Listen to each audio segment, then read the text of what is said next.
Assalamualaikum warahmatullahi wabarakatuh. Perkenalkan, kami dari kelompok 7 akan mempresentasikan hasil diskusi kami yang berjudul Sekte Imam Ibnu Hanbal, Sejarah dan Pemikirannya. Sebelumnya, perkenalkan dulu, nama saya Nuzulul Hikmi, NIM 35200065 sebagai moderator, dan teman saya Sita Dewi Septiani, NIM 35200066 sebagai pemakalah kedua, dan selanjutnya Rani Purniawati, NIM 35200067 sebagai pemakalah ketiga, dan yang terakhir Ilmiah Munajah, NIM 35200068 sebagai pemakalah ke-1. Langsung saja untuk pemakalah ke-1 bisa menjelaskan materinya. Terima kasih. Terima kasih untuk moderator Saifa. Saya Ilmiah Munajah akan menyampaikan materinya. Yang pertama, sejarah Imam Ibnu Hanbal. Imam Ibnu Hanbal dilahirkan di Baghdad tahun 164 Hijriah atau 780 Masehi dan meninggal tahun 241 Hijriah atau 855 Masehi. Ia sering dipanggil Abu Abdillah karena salah seorang anaknya bernama Abdillah. Ia lebih dikenal dengan nama Imam Hanbal karena menjadi pendiri mazhab Hambali. Ibunya bernama Sahifah binti Maimunah binti Abdul Malik binti Sawada binti Hindur Asy Syaibani, bangsawan Bani Amir. Ayahnya bernama Muhammad bin Hanbal bin Hilal bin Asas bin Idris bin Abdullah bin Hayyan bin Abdullah bin Anas bin Auf bin Qasid bin Mazin bin Syaiban bin Dalal bin Aqaba bin Syab bin Ali bin Jadalah bin Asad bin Rabi Al-Hadis bin Nizar. Di dalam keluarga Nizar ini tampaknya Imam Ahmad bertemu keluarga nenek moyangnya, Nabi Muhammad SAW. Pada usia 16 tahun, ia belajar Al-Quran dan ilmu-ilmu agama lainnya kepada ulama-ulama Baghdad, lalu mengunjungi ulama-ulama terkenal di Kufah, Basrah, Syam, Yaman, Mekah, dan Madinah. Di antara guru-gurunya adalah Hamad bin Khalid, Ismail bin Aliyah, Muzaffar bin Mudrik, Walid bin Muslim, Muqtamar bin Sulaiman, Abu Yusuf Al-Qadi, Yahya bin Sa'idah, Ibrahim bin Syaid, Muhammad bin Idris, Asy Syafi'i, Abu Razak bin Humam, dan Musa bin Tariq.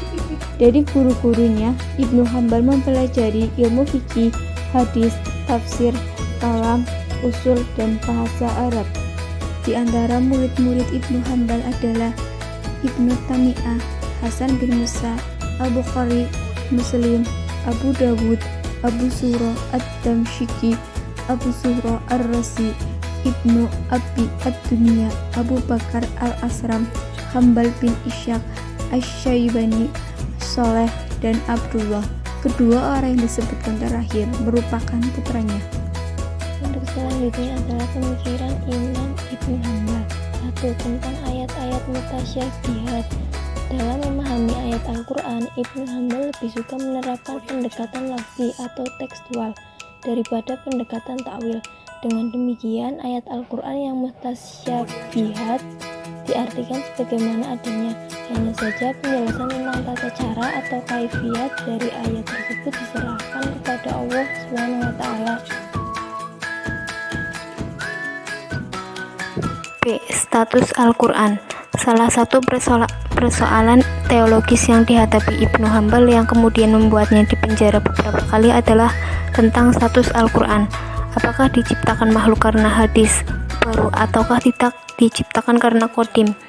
Paham yang diakui oleh pemerintah resmi pada saat itu, yaitu dinasti Abbasiyah di bawah kepemimpinan Khalifah Al-Ma'mun, Al-Mu'tasim, dan Al-Watsik adalah paham Mu'tazilah, yaitu Al-Quran tidak bersifat kodim. tetapi baru dan diciptakan. Sebab paham adanya qadim di samping Tuhan bagi Mu'tazilah berarti menduakan Tuhan.